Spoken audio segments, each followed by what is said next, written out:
எல்லாருக்கும் வணக்கம். இன்று மாதா தொலைக்காட்சியிலே இறையாட்சியின் செல்லங்களை என்கின்ற இந்த நிகழ்வை நடத்துவதற்காக, அது மட்டுமல்ல அதிலே கலந்து கொள்வதற்காக, அதிலே பார்ட்டிசிபென்ட்ஸாக வந்திருக்கக்கூடிய உங்கள் யாவரையும் அன்போடு வரவேற்றுக் கொள்ளுகின்றேன். இன்று 5 பிள்ளைகள் விதவிதமான வேடங்களை அணிந்து அழகான முறையிலே வந்திருக்கின்றார்கள். அவர்கள் ஒவ்வொரு புனிதர்களுடைய வாழ்க்கை வரலாறை அழகாக சொல்ல போகின்றார்கள். அந்த 5 பிள்ளைகளுடைய பெற்றோர்களும் இங்கு அழகாக அமர்ந்திருக்கின்றார்கள். சந்தோஷமாக பெற்றோர்களையும் அன்போடு வருக வருக வருக என்று வரவேற்றுக் கொள்ளுகின்றேன். 5 புனிதர்களுடைய வரலாறையும் சொல்ல இருக்கக்கூடிய 5 பிள்ளைகளையும் எல்லாருடைய சார்பாகவும் வருக வருக வருக என்று வரவேற்றுக் கொள்ளுகின்றேன். இன்றைய தினம் பெற்றோர்களோடு இந்த பிள்ளைகளை தயார்படுத்திய ஒரு சிறப்பு விருந்தினர் நம்மோடு இருக்கின்றார். அருள் தந்தை கிறிஸ்டபர் அவர்களை அன்போடு மேடைக்கு கரவோசையோடு வருக வருக வருக என்று வரவேற்றுக் கொள்ளுங்கள். வெல்கம். அருள் தந்தை அவர்கள் இந்த நாம் இன்று நடத்த இருக்கக்கூடிய இந்த நிகழ்வை ஒழுங்குபடுத்தி இருக்கக்கூடிய இந்த ஸ்கூலுடைய கரஸ்பாண்டன்டாக இருந்து செயல்படுகின்றார். ஆனால் அவர்களை அன்போடு வரவேற்று அமரும்படியாக அன்போடு கேட்டுக்கொள்கிறேன். குழந்தைகள் என்பது ஆண்டவருடைய கொடையாக இருக்கின்றது. குழந்தைகள் தான் வருங்கால சமூகத்தினுடைய தூண்களாக மாறுகின்றார்கள். இவர்கள் எப்படி வளர்க்கப்படுகின்றார்களோ அப்படிதான் இனி வரக்கூடிய சமூகமும் இருக்கும் என்பதிலே ஐயமில்லை. ஆகவே இன்று நம்முடைய மத்தியிலே 5 குழந்தைகள் பல புனிதர்களுடைய வேடம் அணிந்து வந்திருக்கின்றார்கள். அவர்கள் தங்களுடைய புனிதர்கள் என்ன இந்த சமூகத்திற்கு விளிம்பங்களை கொடுத்தார்களோ அதையே அவர்கள் எடுத்து சொல்ல இருக்கின்றார்கள். ஆகவே முதலாக வரவேற்போம். அழகான முறையிலே ஒரு சிஸ்டர் போல வேடம் அணிந்து வந்திருக்கின்றார்கள். Erlin Yojana. Let us welcome her on the stage. Yes, Erlin Yojana, you can have the seat. அடுத்ததாக ஒரு கருத்த உடை அணிந்து அழகான தாடியை வைத்து தலையெல்லாம் ஒழுக்கை போல காண்பித்து அழகாக வருகின்றார் Ashlin டினோ. Let us welcome. Yes, you can have your seat. Yes. அடுத்ததாக அழகான நீல ஆடை அணிந்து நல்ல தாடி வைத்து வலது கையிலே பெரிய ஒரு கோலும் இடது கையிலே ஒரு குழந்தையை வைத்துக் கொண்டு அழகாக வருகை தருகின்றார்கள். Let us welcome Donna. Yes, you can have your seat. ஒரு அரசி போல அழகாக வேடம் அணிந்து தலையிலே கிரீடம் வைத்து கையிலே ஒரு குழந்தையை வைத்துக் கொண்டு வருகின்றார்கள் Annalise. Let us welcome Annalise.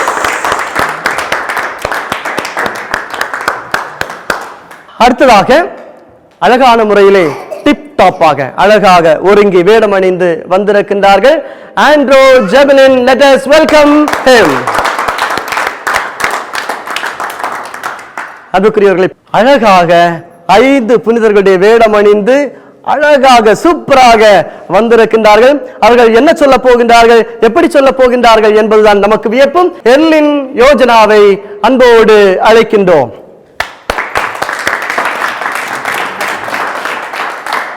அழகா ஒருங்கி வந்திருக்கீங்க. கையில பைபிள் வச்சிருக்கீங்க, வலது கையில ஜெபமாலை வச்சிருக்கீங்க. யாரை போல ஒருங்கி வந்திருக்கீங்க? புனித அல்போன்சா. Very good.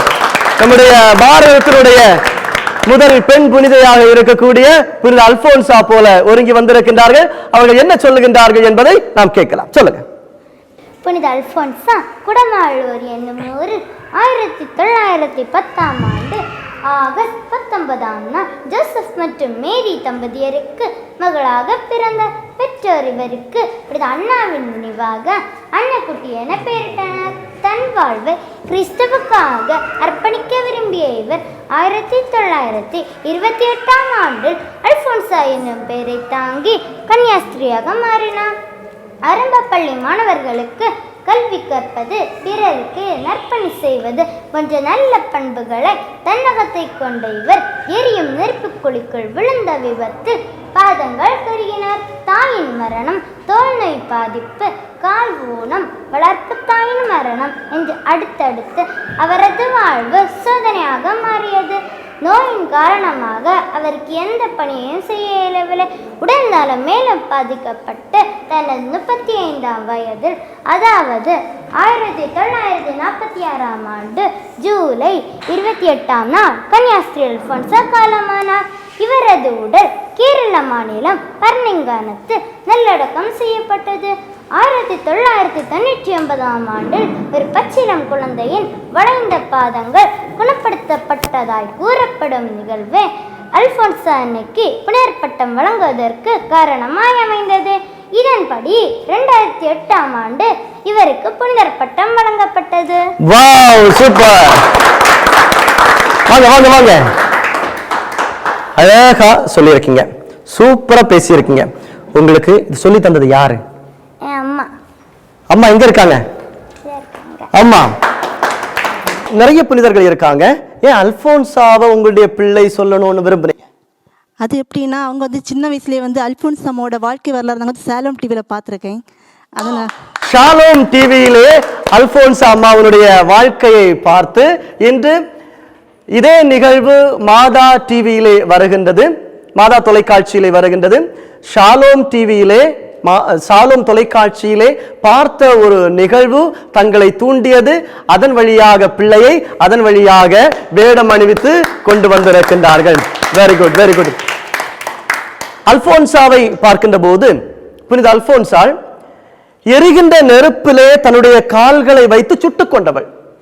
எதற்காக என்றால், தனக்கு திருமண வாழ்வுக்காக ஏற்பாடு செய்கின்றார்கள் என்பதை அறிந்த அவள் அதற்கு போகாமல் தன்னுடைய அழகை ஆண்டவருக்கு என்று அர்ப்பணித்து இன்று பாரதத்தினுடைய புனிதையாக நமக்கு முன்பாக நிற்கின்றாள். ஆகவே அவளுடைய வாழ்வு நமக்கு ஒரு எடுத்துக்காட்டாக இருக்கின்றது. ஆகவே அழகான முறையில் அதை சொல்லி இருக்கின்றீர்கள். அழகான முறையில் எங்களுக்கு தெளிவாக இங்க இருக்கக்கூடிய எல்லா குட்டீஸும் தெரியக்கூடிய அளவிலே சொல்லி இருக்கின்றீர்கள். எல்லாருடைய சார்பாகவும் ஆயிரம் ஆயிரம் நன்றிகளை, அன்போடு வாழ்த்துக்களை அன்போடு தெரிவித்துக் கொள்கிறேன். அமருங்கள். அடுத்ததாக ஆஷ்லின் டினோ அழகாக கருத்த ஆடை அணிந்து வந்திருக்கின்றார்கள். தலைமுடியெல்லாம் காணோம், எங்க போச்சுன்னு தெரியாது. நல்ல தாடி, ஆனா அழகான வயதான போல ஒரு தோற்றம் கிடையாது, ஆனால் வயதான ஒரு தாடி வைத்திருக்கின்றார்கள். நீங்க யாரா வேடம் அணிந்து வந்திருக்கிறீங்க? என்ன சொல்ல போறீங்க? யாரா வேடம் அணிந்து வந்திருக்கீங்க? புனித பியோ. பியோவாக அவர்கள் வேடம் அணிந்து வந்திருக்கின்றார்கள். ஓகே, பியோவை பற்றி சொல்லுங்கள், நாங்க கேட்க ஆவலோடு இருக்கிறோம். இறைவன் முன்பாக தன்னை தாழ்த்தி அன்னை மரியாவின் கரம் பிடித்து பாண்டவர புனித பியோ. இவர் இத்தாலி நாட்டில் பெனவேண்டா என்ற மாநிலத்தில் பியட்ரெல்சினா என்ற சிற்றூரில் 1887ஆம் ஆண்டு 4வது குழந்தையாக பிறந்தார். இவருடைய தந்தை பெயர் குரேசியோ போர்ஜியோ, தாயின் பெயர் மரியா ஜியோச்சப்பா. இவர் பிறந்த மறுநாளே திருமுழுக்கை பெற்றுக்கொண்டு பிரான்சிஸ்கோ என்று அழைக்கப்பட்டார். இவருடைய அம்மா சிறு வயதிலேயே இறைவனை பற்றிய எண்ணங்களையும் செயல்களையும் விதைத்தார். எழுத படிக்க தெரியாத பெற்றோர் தந்த குழந்தைகளுக்கு இறைவனை பற்றிய எண்ணங்களையும் செயல்களையும் விதைத்தார். விவிலியம், புனிதர்களின் கதைகள், இறைவனின் அற்புத செயல்கள் போன்றவற்றை பிறரிடம் கேட்டுக்கொண்டு குழந்தைகள் கதையாக சொல்வதே வழக்கம். பெற்றோரின் வழிகாட்டுதலால் இவர் இறை பக்தியில் வளர்ந்தார். பியாவிற்கு 8 வயதான போது தனது தந்தையுடன் ஆலயத்திற்கு சென்றார். அங்கு பிறவிலேயே பெரிய தலையுடைய குழந்தை ஒன்று தனது தாயின் பக்கத்தில் இருந்தது. குழந்தையின் தாய் கண்ணீரோடு ஜபித்துக் கொண்டிருந்தார். தாயின் துயரத்தை கண்ட பியா அந்த குழந்தைக்காக இறைவனிடம் வேண்டினார். இவரது வேண்டுதலால் அந்த குழந்தையை இயல்பான தலையை பெற்றது. ஆகா, இந்த ஜபத்திற்கு இவ்வளவு வல்லமை உண்டா? அந்த ஜபத்தை இறைவன் கேட்டுக்கொண்டார் என்று எண்ணி அன்று முதல் இறைவனுக்கு முதலிடம் கொடுத்தார். ஏழை சிறுவர்களிடம் சேர்ந்து தன் வீட்டிலிருந்து 6 ஆடுகளை மேய்த்துக் கொண்டிருக்கும் பொழுது இறைவனோடு ஜபித்தார். அந்த ஜபத்தின் வழியாக கடவுள் மீது நெருங்கிய உறவு கொண்டார். தன் வாழ்க்கையை இறைவனுக்கு அர்ப்பணிக்க தீர்மானம் செய்தார். இந்த பியோ தன் தந்தையிடம் சென்று, அப்பா, நான் குருவாக மாறி இறைவனுக்கு பணி செய்ய விரும்புகிறேன் என்றார். அதற்கு அவருடைய தந்தை மகனின் விருப்பத்திற்கு விருப்பம் தெரிவித்து இறைவனுக்கு பணி செய்து அவரை மகிமைப்படுத்தி என்றார். இயேசு ஊழியம் செய்ய தப்புச்சின் சபை ஆசிரமத்தில் தன் துறவற வாழ்க்கை தொடங்கினார். இறைவனுக்காக தன்னை அர்ப்பணித்த இவர் பிரான்சிஸ்கோ என்ற பெயருக்கு பதிலாக பியா என்ற பெயரை மாற்றிக்கொண்டார். இவர் இயேசுவின் 5 காயங்களையும் உடலில் பதித்தவர். இறுதியாக 1968ஆம் ஆண்டு செப்டம்பர் 21 நாள் தனது 81வது வயதிலே இயேசு மரியா அழைத்தபடியே தனது உயிரை ஆண்டவரிடம் ஒப்புக் கொடுத்தார். 2002ஆம் ஆண்டு ஜூன் 16ஆம் தேதி புத்தர் நிலைக்கு உயர்த்தப்பட்டார். இப்புத்தரின் உடல் இன்றும் அழியாமல் சான் ஜியோவானி ரொட்டண்டா அருகில் உள்ள பியோ ஆலயத்தில் வைக்கப்பட்டுள்ளது. அன்பானவர்களே, நாமும் பியோவை போன்று ஆன்மீக தாகம் உடையவர்களாய் வாழ்வோம் என்று கூறி முடிக்கிறேன். நன்றி, வணக்கம். Wow, super super super. இப்படி பேசுறதுக்கு சொல்லி தந்தது யாரு? எங்க அம்மா. அம்மா எங்க இருக்காங்க? Wow, super. அம்மாவுக்கு சிறந்த ஒரு கைதட்டு. பியோ உங்களுக்கு எப்படி தெரியும்? எப்படி படிச்சீங்க? எப்படி தெரியும்?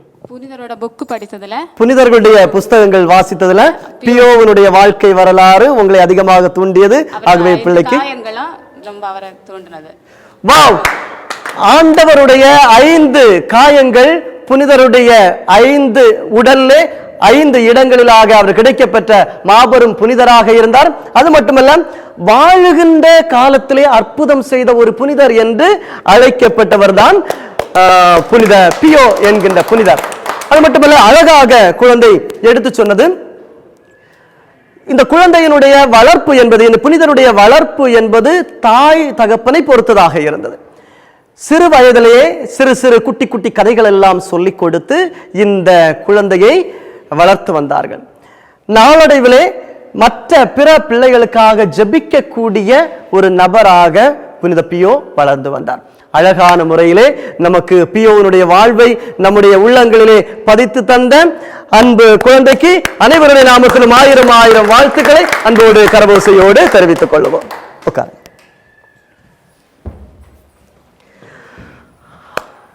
அடுத்ததாக ஏற்கனவே சொன்னதை போல அழகான ஒரு நீல உடை அணிந்து வலது கையிலே கோலும் இடது கையிலே பெரிய ஒரு குழந்தையும், பெரிய குழந்தையில குழந்தையும் வைத்துக்கொண்டு தாடியும் வைத்துக்கொண்டு அழகாக வந்திருக்கின்றார்கள். Let us welcome Donna. நீங்க யாரா வேடம் அணிஞ்சு வந்திருக்கிறீங்க? புனித கிறிஸ்டோபர். ஓகே, பயணிகளுடைய பாதுகாவலர் என்று அழைக்கப்படக்கூடிய புனித கிறிஸ்டோபராக வேடம் அணிந்து வந்திருக்கிறாங்க. நீங்க என்ன சொல்ல போறீங்கன்னு நாங்க கேட்கறதுக்கு தாகமா இருக்கிறோம். சொல்லுங்க. புனித கிறிஸ்டோபர் அவர்கள் கிபி 3ஆம் நூற்றாண்டில் பிறந்தார். இவர் மிகவும் வலிமையானவர். இவர் பயணிகளுக்கும் குழந்தைகளுக்கும் இரக்கம் தருவாயில் இருப்பவர்களுக்கும் பாதுகாவலராக இருக்கிறார். ஒரு முறை ஒரு குழந்தை ஆற்றை கடக்க முடியாமல் தவித்து கொண்டிருந்தது. அப்பொழுது புனித கிறிஸ்டோபர் அவர்கள் அந்த வழியே வர அக்குழந்தை அவரிடம் உதவி கேட்டது. அவரும் அக்குழந்தையை தனது தோள் மேல் ஏற்றி வைத்து ஆற்றை கடக்க ஆரம்பித்தார். ஆற்று நடுவில் வர வர தண்ணீரின் அழுத்தத்தால் அவன் நிலை தடுமாறி தனக்காக அல்லாமல் அக்குழந்தைக்காக கடவுளிடம் உரத்த குரலில் வேண்டினார். அந்த குழந்தையை ஆற்றின் அக்கறையில் சேர்த்தார். அந்த குழந்தை சாதாரணமான குழந்தையாக அவருக்கு தோன்றவில்லை. எனவே நீ சாதாரணமானவன் அல்ல என்று குழந்தையிடம் கேட்க, நான் தான் இயேசு என்றது. அன்று முதல் இவ்வுலகையே மீட்க வந்த பாலகனே தனது தோளில் சுமந்தவர் ஆனார். பின் அக்குழந்தை அவரை தண்ணீரில் மூழ்க வைத்து ஞானஸ்தானம் கொடுத்தது. ஞானஸ்தானம் கொடுத்த பின் அவர் முரடுத்தனமாக இருந்த அவரது முகம் சாந்தமாக மாறியது. அரசர் ஒருவரிடம் படைத்தளபதியாக இருந்த கிறிஸ்டோபர் அவர்கள் கடவுளை அறிந்த பின் தனது வாழ்வு முழுவதும் கடவுளுக்காக சமர்ப்பணம் செய்தார். அரசரின் பல கொடுமைகளுக்கு ஆளானார். அதற்காக கொலை செய்யப்பட்டார். Very good. Super super super super super. அழகான முறையிலே புனித கிறிஸ்டோபர் எப்படி சாதாரணமாக இருந்த ஒரு கிறிஸ்டோபர் எப்படி புனித கிறிஸ்டோபராக மாறினார் என்று அழகாக நம்முடைய குழந்தை டோனா சொல்லி இருக்கின்றார்கள். இந்த கிறிஸ்டோபர் இங்க யாராவது இருக்காங்களா? யாரு யாரு? ஃபாதர். எங்க ஃபாதர்? எங்க அந்த ஃபாதர் இருக்காங்க? எஸ், கிறிஸ்டோபருடைய பெயரை தாங்கிக் கொண்டு இந்த பள்ளியினுடைய தாளாளர் அருள் தந்தை அவர்கள் இருக்கின்றார்கள். ஆகவே நிறைய மார்க் தருவாரா? அவருடைய பெயரையே பெயரை தாங்கிய புனிதருடைய பெயரையே சொன்னதால் ரொம்ப மார்க் தருவாரா அப்படி நினைக்க கூடாது. ஓகே, அழகாக சொல்லி இருக்கின்றால் டோனா. உங்க அம்மா அப்பா எங்க இருக்காங்க? Yes, very good. அப்பா இருக்காங்களா? Yes, very good. அப்போ இது யார் சொல்லி தந்தது? யாரு? அம்மா. அம்மா சொல்லி தந்திருக்காங்க. கிறிஸ்டோபரை உங்களுக்கு எப்படி தெரியும், எப்படி பிடிச்சது உங்களுக்கு?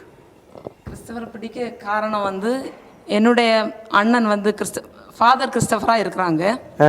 ஸோ ஃபாதர் கிறிஸ்டோபரா இருக்கிறதுனால நான் உங்க அண்ணனும் ஃபாதர் கிறிஸ்டோபர் இங்க யாராவது இருக்காங்களா? யாரு? ஓ, அது உங்க அண்ணாவா? Wow, super. ஓகே ஓகே, உங்களுடைய அண்ணனுடைய பெயர் புனித கிறிஸ்டோபருடைய பெயரை தாங்கி உங்களுடைய அண்ணன் இருக்கக்கூடிய காரணத்தினாலும் அவர் அருள் தந்தையாக இருக்கக்கூடிய காரணத்தாலும் அது உங்களை அதிகமாக தாக்கியது. டோனா அப்படின்னு பேர் வச்சிருக்கீங்க, அதோட அர்த்தம் என்ன? மெடோனா, மாதாவுடைய நேம். சூப்பர். மாதாவுடைய பெயரை தாங்கி தன்னுடைய பிள்ளைக்கு பெயரை வைத்திருக்கு. சூப்பரா சொன்னீங்க, அழகா சொன்னீங்க. அப்போ உங்களுடைய மாமாவனுடைய அப்படித்தானே உங்களுடைய மாமா எந்த பெயரை தாங்கி இருக்கின்றாரோ அந்த புனிதருடைய பெயரை சொல்லி இருக்குங்க. Okay, very good. Let us give a good clap. Okay, அடுத்ததாக ஏற்கனவே சொல்லப்பட்டதை போல சூப்பரா அரசியா பார்க்கும்போது ரொம்ப சிரிச்சு கியூட்டா கையில ஒரு குழந்தை வைத்துக்கொண்டு தலையிலே அழகான ஒரு கிரீடம் வைத்துக்கொண்டு வருகின்றார்கள் குழந்தை ஆன்லேஸ். Let us welcome her. Yes, மெதுவா நடந்து வாரீங்க, ரொம்ப அழகா சிரிக்கிறீங்க, சூப்பரா சிரிக்கிறீங்க. Very good. ஓகே, நீங்க யாரா ஒருங்கி வந்திருக்கீங்க, வேடம் அணிஞ்சு வந்திருக்கீங்க? புனித அண்ணாவனுடைய வேடம் அணிந்து வந்திருக்கின்றார்கள். அண்ணா பற்றி சொல்றீங்களா? நீங்க என்ன சொல்றீங்கன்னு நாங்க கேட்கறதுக்கு அவலா இருக்கிறோம். ஓகே, சொல்லுங்க. எனது பெயர் புனித அண்ணா. நான் கிமு 50ஆம் ஆண்டு திருச்சோலஸ் திருவன் இந்தியாவுக்கு மகளாக பெத்லகேமில் பிறந்தேன். எனது கணவர் பெயர் புனித சர்க்கின். எங்களுக்கு பல வருடமாக குழந்தை இல்லாமல் இறைவனிடம் மன்றாடி கிடைத்த குழந்தைதான் அன்னை மரியா. எனது பெயருக்கு அருள் என்று பொருள். எனது மற்றும் எனது கணவர் பெயர் கொண்ட விழா திருச்சபையால் ஜூலை 26ஆம் நாள் கொண்டாடப்படுகின்றது. நானும் மற்றும் எனது கணவரும் தாத்தா பாட்டிகளின் பாதுகாவலர்கள். Wow, super super super super. இது யார் தெரியுமா? இயேசுக்கு பாட்டியாமே. அப்படியா? இயேசுக்கு பாட்டியா நீங்க? வாவ், இயேசுக்கு பாட்டியா இருக்கிறீங்க, எல்லா பாட்டி தாத்தாவுக்கும் பாதுகாவலராக இருக்கிறீங்க. ஆனா நீங்க ரொம்ப குழந்தையில இருக்கீங்க. நான் அண்ணா அப்படின்னு தானே சொன்னீங்க. வயசு ஒன்றும் உடம்புல காணலையே, முகத்துல காணலையே, ரொம்ப சிரிச்சு கியூட்டா இருக்கீங்களே. ஓகே, இதை சொல்லி தந்தது யாரு? அம்மா. அம்மா எங்க இருக்காங்க? எஸ், அம்மா இருக்காங்க. அப்பா இருக்காங்க. Okay, very good. அம்மா ஏன் சொல்லி கொடுத்தீங்க? அண்ணாவை ஏன் சொல்லி கொடுத்தீங்க? அவளோட பேரு ஆனலிஸ். வாவ், ஆனலிஸ் தன்னுடைய பெயரை தாங்கிய புனிதருடைய வரலாறை சொல்லி கொடுத்திருக்காங்க. உங்களுக்கு அண்ணாவை நல்லா பிடிக்குமா? பார்த்துருக்கீங்களா? எங்க பார்த்துருக்கீங்க? போட்டோல பார்த்துருக்கீங்க. ஓகே, அண்ணாவை போல வாழ்வீங்களா? ரொம்ப தூய்மையா, ரொம்ப பரிசுத்தமா வாழணும். சரியா? ஓகே, அண்ணாவை போல வாழ தன்னையே முழுமையாக ஏற்றுக்கொண்டிருக்கின்றார் நம்முடைய சிறுமி. ஓகே, அழகான முறையிலே அழகாக அண்ணாவுடைய வாழ்வை நமக்கு சொல்லி தந்திருக்கின்றார்கள். எல்லோருடைய சார்பாகவும் 1000 வாழ்த்துக்களை அன்போடு தெரிவித்துக் கொள்ளுகின்றேன். ஓகே, உட்காரலாம். அடுத்ததாக ரொம்ப மாஸ்டர் மேன், சூப்பரா டிப் டாப்பா கோட்டு சூட்டெல்லாம் போட்டு அப்படி இருக்கிறாங்க. இவங்க ஒரு புனிதரா அப்படின்னு சொல்றதுக்கு முடியாது, ஆனா கையில ஒரு சிலுவை வச்சிருக்கிறாங்க. அதை மட்டும் வச்சு நமக்கு ஒரு வேளை உறுதிப்படுத்தலாம், ஏதோ ஒரு புனிதராகத்தான் இவர் இருக்கணும்னு. Let us welcome Andrew Jemelin. சூப்பரா ட்ரெஸ் பண்ணியிருக்கீங்க. நீங்க இன்னைக்கு இன்டர்வியூக்கு போனா உங்களுக்கு ஃபர்ஸ்ட் இடம் தருவாங்க. ஓகே, இன்டர்வியூ போறீங்களா? அப்புறம் யாரா ஒருங்கி வந்திருக்கீங்க? Dominic Savio. சூப்பரா, அழகா, ஏப்பா பார்க்கறதுக்கு அப்படிதான் இருக்கிறீங்க. அழகா டொமினிக் சாவியோவை படத்துல பார்க்கறது போல இருக்கிறீங்க. ஓகே, அப்ப நீங்க அவரை பற்றி சொல்ல போறீங்களா? சொல்லுங்க. Very good. புனித டொமினிக் சாவியோ சிறு வயதிலே குருத்துவ பட்டம் படிக்க சென்று சிறு வயதிலே இறைவனடி காலடியில் மலர் மாலையாக சென்ற டொமினிக் சாவியோ எனக்கு மிகவும் பிடிக்கும்.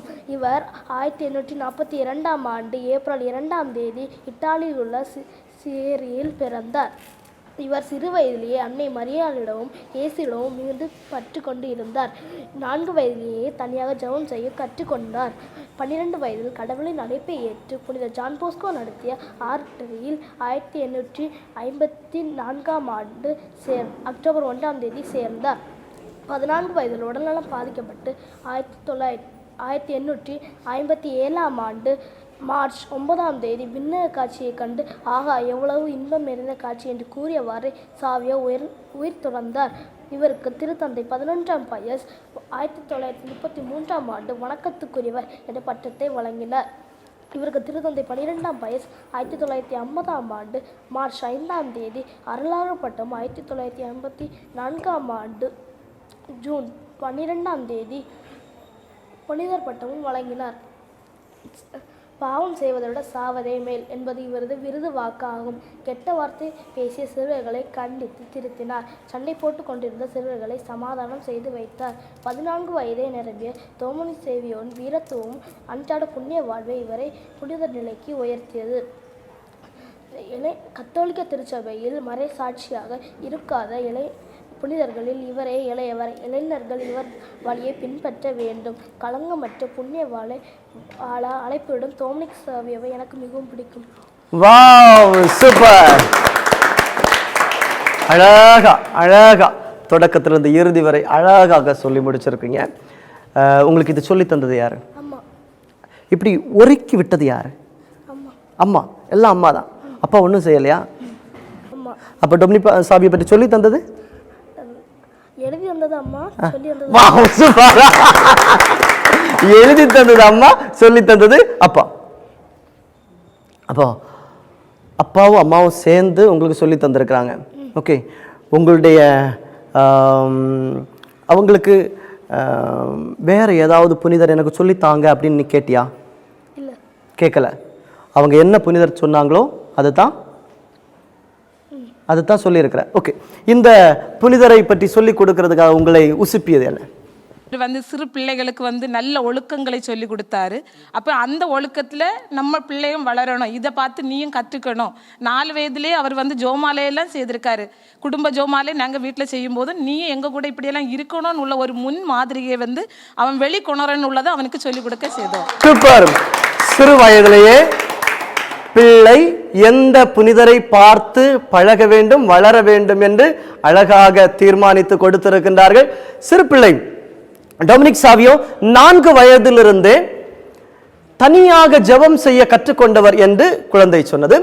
அதே போல சிறு பிள்ளைகள் கெட்ட வார்த்தை என்பதை அவனுடைய வாயிலிருந்து வராது, புனிதருடைய வாயிலிருந்து வராது.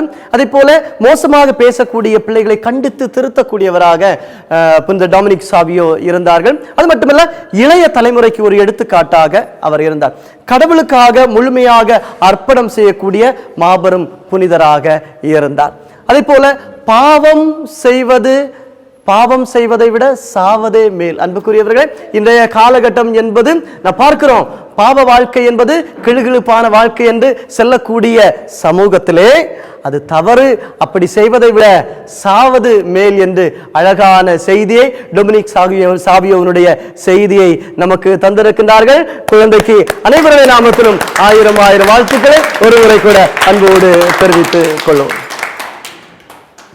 இன்றைய நாள் அழகாக 5 புனிதர்களுடைய வாழ்க்கை வரலாறை 5 பேர், நம்முடைய 5 குழந்தைகள் சொல்லி இருக்கின்றார்கள். அல்போன்சா அம்மாவுடைய வாழ்க்கை வரலாறை அழகாக சொல்லி இருக்கின்றார்கள். புனித பியோனுடைய வாழ்க்கை அழகாக சொல்லி இருக்கின்றார்கள். புனித ஜான் கிறிஸ்டோபர் அவருடைய வாழ்க்கை அழகாக சொல்லி இருக்கின்றார்கள். அண்ணாவுடைய வாழ்க்கையை சொல்லி இருக்கின்றார்கள். டொமினிக் சாவியோனுடைய வாழ்க்கையை சொல்லி இருக்கின்றார்கள். இப்போது இந்த பள்ளியினுடைய தாளாளர் தந்தை அவர்களை அன்போடு அழைப்போம்.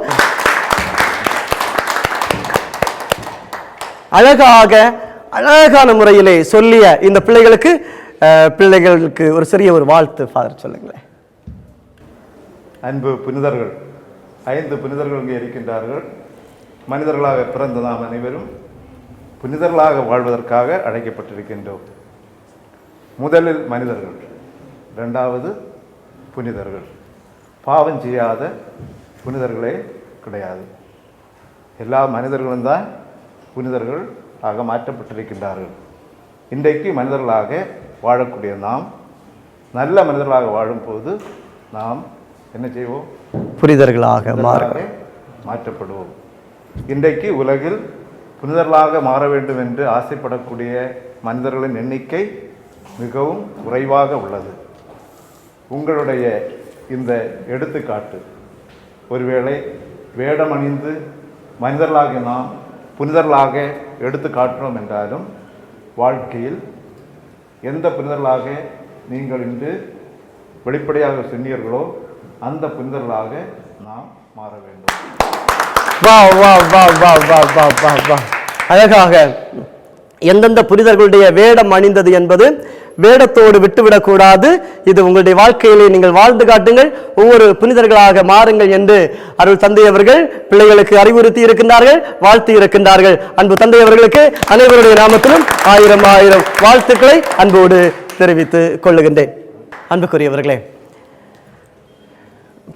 குழந்தைகளை நாம் எப்படி வளர்த்து வருகின்றோம், குழந்தைகள் சமூகத்திற்கு என்ன கொடுக்கின்றார்கள் என்பது பெற்றோர்களிடமிருந்து அவர்கள் எதை பெற்றுக்கொண்டார்கள் என்பதை பொறுத்துதான்.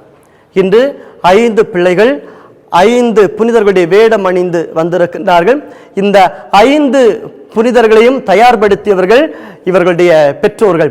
இந்த பெற்றோர்கள் எப்போதுமே இந்த பிள்ளைகள் இவர்களைப் போல, அந்த புனிதரை போல வளர்ந்து வர வேண்டும் என்று தாகம் கொண்டிருக்கின்றார்கள். அது மட்டுமல்ல, அந்த தாகத்திற்கு ஏற்றார் போல பிள்ளைகளை வளர்த்தி கொண்டிருக்கின்றார்கள். இந்த 5 பிள்ளைகளையும் இப்படி வளர்த்து வருகின்ற காரணத்தினாலும் இந்த அளவுக்கு வேடம் அணிவித்து கொண்டு வந்த பெற்றோர்களாகிய உங்களுக்கு அனைவருடைய நாமத்திலும் ஆயிரம் ஆயிரம் வாழ்த்துக்களை அன்போடு தெரிவித்துக் கொள்ளுகின்றேன். அன்பு குழந்தைகளே, உங்களுக்கு சொல்லுகின்றேன், ஒவ்வொரு புனிதர்களும் நம்முடைய வாழ்வுக்கு சிறு சிறு தாக்கங்களை தருகின்றார்கள்.